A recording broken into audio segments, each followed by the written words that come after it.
पढ़े जहाँ पढ़े पुनर्बार तक मन पकेगा बुझिले। आमे प्रथम देख बिंदु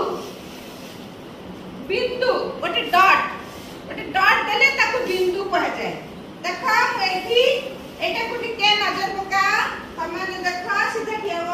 तमे देख तुम जहाँ पचार भी कहब एटा ए टीएलएम टा देख समस्ते समस्ते देख एमती तैयारी करके छुट्टी रे आनिबा समस्ते गोटे लेखे आठू भल करके आनिबो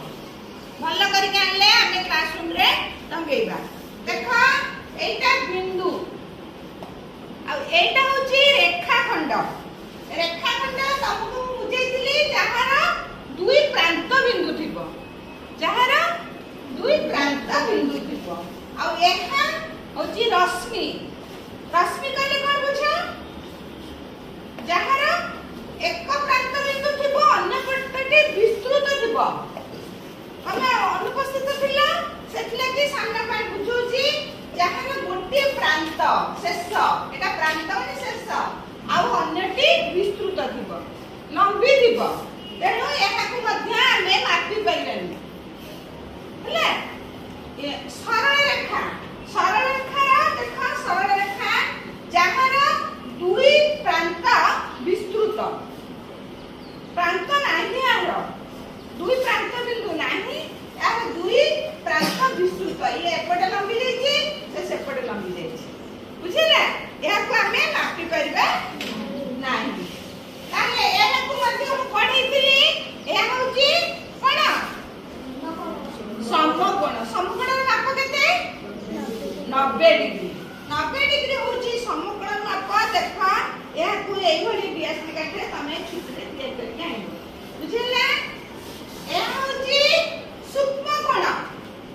हला सूक्ष्म कोण काहा को कहंदी मु बुझैतिली सूक्ष्म कोण काहा कहंदी 0 डिग्री रो अधिक 90 डिग्री रो कम पण आज मन पड़नी 0 डिग्री रो अधिक 90 डिग्री रो कम ताको हमें सूक्ष्म कोण कहबा। एटा होची 60 डिग्री बुझिला। एटा होची सूक्ष्म कोण होची 90 डिग्री रो कम आउ 0 डिग्री रो अधिक हला 0 रो 79 डिग्री आ 90 डिग्री मछली ए होची की कोण तुल कोण कोन होची 90 डिग्री रो अधिक 180 डिग्री रो कम। एहा एक त्रिभुज तीन बाहु द्वारा आबद्ध क्षेत्र को त्रिभुज कहते हला तीन बाहु त्रिभुज रे कोन थाए एटा भी मन रखिबो त्रिभुज रे तीनटी कोण तीनटी बाहु तीनटी शीर्ष बिंदु बुझिला तीनटी बाहु तीनटी कोण तीनटी शीर्ष बिंदु एति पढिबो परीक्षा रे त्रिभुज रे डैश डैश डैश थाए सेई बडी चतुर्भुज दी प्रकार रे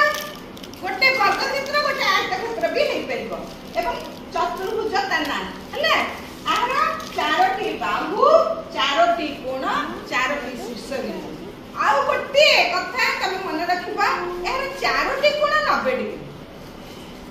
यार चारोटी कोण समकोण आयत क्षेत्र आ वर्ग क्षेत्र आ चतुर्भुज मन रख पुणी छुट्टी रे भी तुमको कांटेक्ट करके पछेनी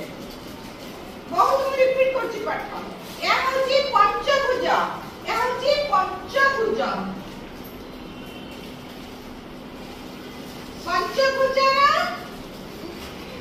होची एहार पांचटी बाहु पांचटी कोण पांचटी शीर्ष बिंदु बुझिले। चतुर्भुज रे टिके बेसी मन रख एहार चारोटी बाहु चारोटी कोण चारोटी शीर्ष बिंदु एहार प्रत्येक कोण समकोण बुझि परला। एते कि जहां को पढैले तमे छुट्टी रे पूरा सब मन रखि आसीबो सूक्ष्म कोण काहा कहंती स्थूल कोण काहा कहंती समकोण काहा कहंती एवं एई सब आउ दिन गोटे क्लास रे आउ के भला करे कोण अंकन